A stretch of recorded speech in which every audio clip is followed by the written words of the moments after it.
I'm Cynda Rushton, the Bunting Professor of Clinical Ethics at the Johns Hopkins University Berman Institute of Bioethics and School of Nursing. And I'm here today with my colleague, Dr. Laurie Leitch, who is the founder and director of Threshold Global Works, which is an organization that is dedicated to helping people respond to trauma and to heal from it. So today we are going to be continuing in our series, applying the skills from the social resiliency model to some of the common ethical concerns that come up in the midst of the COVID-19 pandemic. So today our focus will be on the issue of how clinicians and in all different kinds of roles balance their professional responsibility and duty to care for the people who are sick and in need of medical and nursing care with their own responsibility to their own well-being. So this idea of how we balance risk to ourselves and our responsibility to care for others. So we're going to approach this by Dr. Leitch and I modeling a process of how we might have a conversation together about this issue. And I'm going to be engaged in this conversation as a nurse who potentially has a number of years of experience in the intensive care unit and who has a couple of small children at home and a partner. And I'm worried every day about how I ought to weigh my responsibility to come to work and to care for potentially COVID positive patients and my responsibility to myself and to my family. So with that as a backdrop, I'm going to turn to Dr. Leitch to begin. What would be the inquiry that you would begin with a nurse like me? Well, first of all, what I would be doing, even though I would ask questions that are sort of cognitively oriented questions, always my focus, one way or the other, is on the body and the way whatever is said is held in the body. Because ultimately, if we can create a climate of greater health in the body, less reactivity, more cognitive clarity will come.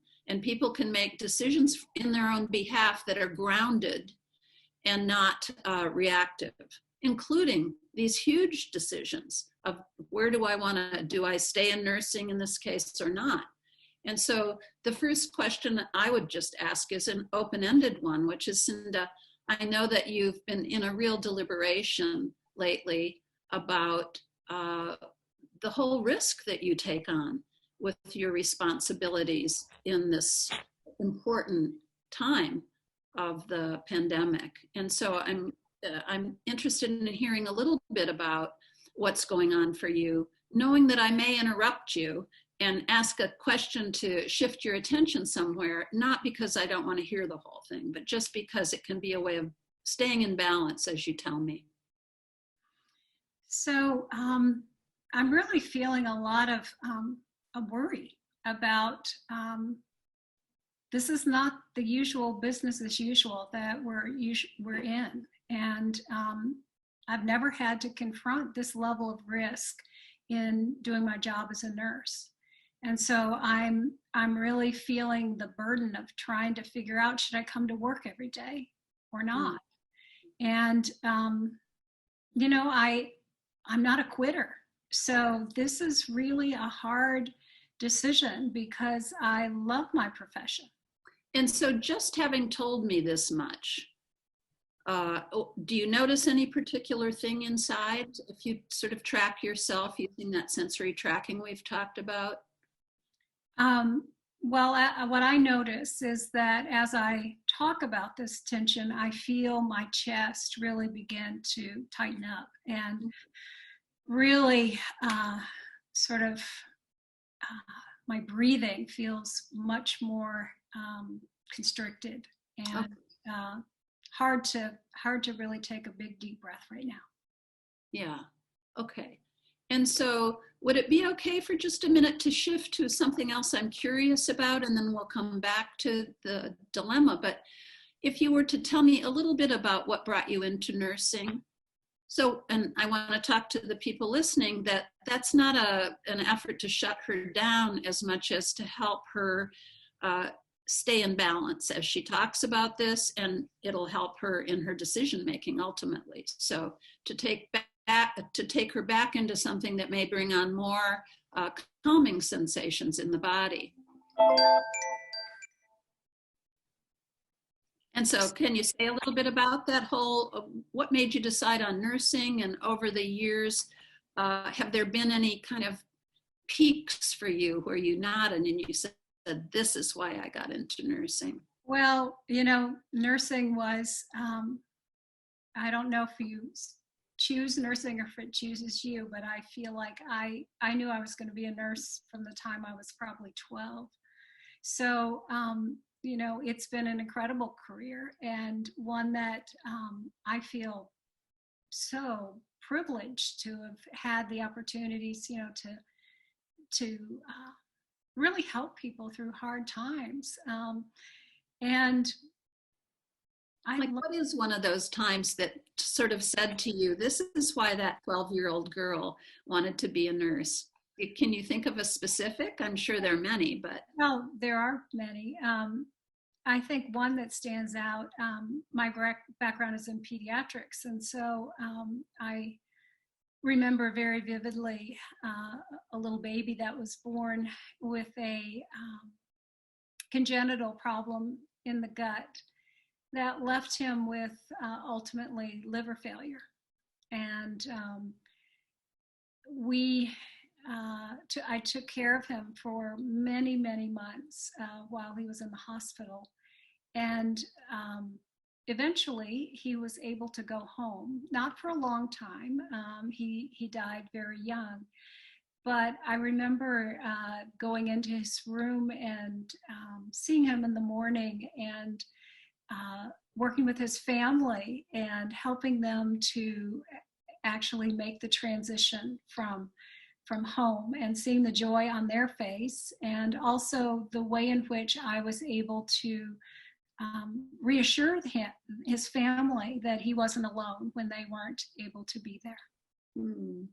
And so again, you know, in our model, we focus a lot on the inner experience of something at the sensation level. What are you noticing inside as you tell that sweet story about the little guy? Well, I noticed that my chest doesn't feel quite so tight, and that it's, I can feel a little less tension in my shoulders. Mm-hmm.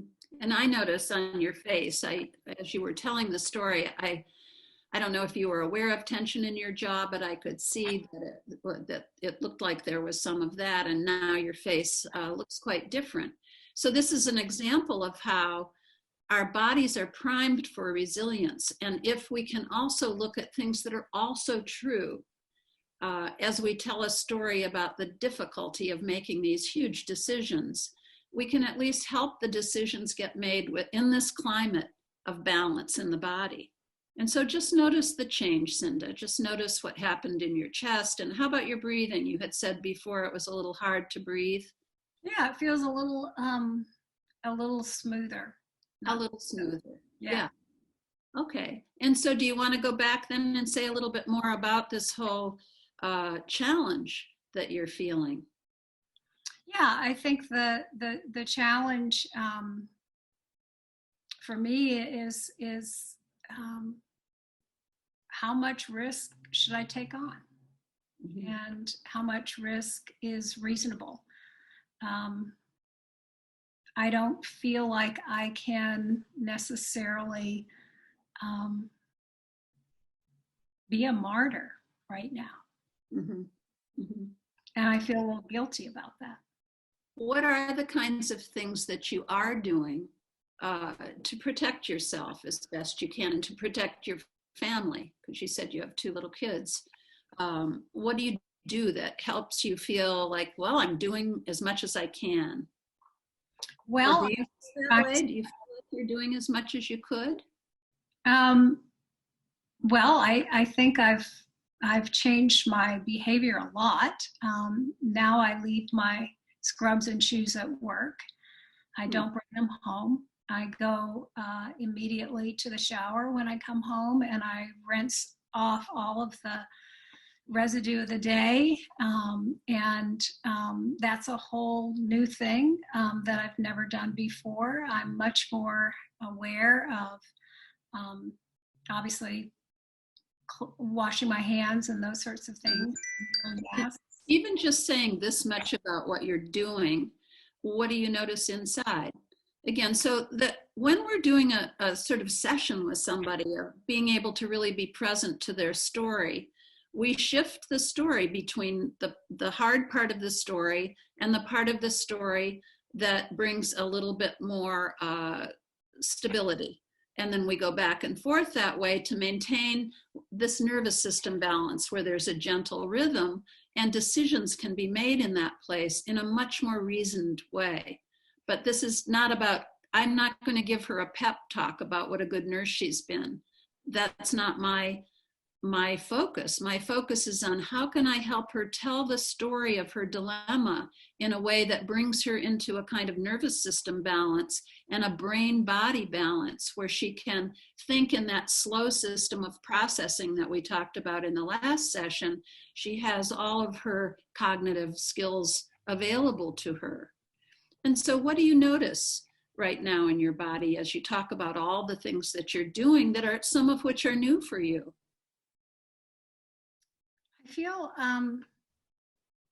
I feel just a little bit of ease right now. Just recognizing, I guess, that I am doing as much as I can. And do you notice the ease in any particular place inside or not? Well, my chest was really tight when we started talking, but now it actually feels a little bit more comfortable. So just let yourself be with that little bit more comfort, Cynda. That's your natural resilience coming to the foreground. And if you just sense into that little bit more in your chest, just rest there for a minute. And so, we could keep going like this in this rhythm that replicates the rhythm of the nervous system. So there's an excitation. That's as she talks about the harder part, and then there's a relaxation and an excitation as in a relaxation. But often when we're doing it just by ourselves and we haven't learned this kind of a tool, the excitation just keeps carrying us higher and higher outside of this resilience zone. Or eventually, if we spend enough time on the high side, the hyperarousal, we plummet down to the hypoarousal and we feel disengaged from our work or our family or ourself, or we feel dissociated, sort of just not connected to much of anything, or depressed. And so in this model, the goal is really to just help people claim their own natural resilience by the way we ask questions and by the way we use the sensory skills. And so you can see just in this little snippet that it's possible for people to begin to talk in a way that acknowledges all the various versions of truth, both the dilemma of, is this a time I should get out of nursing, or am I being ridiculous to put myself at risk, and the reasons why you chose it and the peak experiences, and also the things you're doing to keep yourself safe. So all of that is the truth. And what our bodies are wired to do, our little amygdala, its intentions are good, but it's wired to focus pretty exclusively on the negative. Oh my gosh, oh my gosh, oh my gosh. And so that's the way in this model. And then we teach people to do it with themselves, but we also teach work teams to do this kind of questioning with each other, especially the second part of each question, which is, and what do you notice inside as you tell me this? That's the very important part. We're managing attention in a way that accesses resilience. So I want to sort of summarize now, how we might use these skills that Dr. Leitch highlighted here. there is no question that there is an ethical dilemma for many people trying to figure out what that threshold of risk is in terms of their duty to care for others. And in this particular time in our history, in this pandemic, there are no universal answers to that question. Right. And the American Nurses Association has recently released a statement about nurses' responsibilities within a pandemic. And I think it's important for us to realize that our obligation to care is not an absolute obligation. And what that means is that each one of us will have to make some very deliberate and hopefully reasoned choices that come from having a nervous system that is imbalanced to decide what that threshold is. What that also says to us is that we, as a nursing community, have to be open to a diversity of responses to that question. It's a risk for us to hold up only those who are able to be more heroic as the standard for everyone, because it's not a realistic standard for every person. And so as a part of our moral community in nursing, it's important for us to be able to create a moral community that is able to support the diversity of everyone and to make sure that everyone feels included in our nursing community, regardless of the decision that they make for themselves.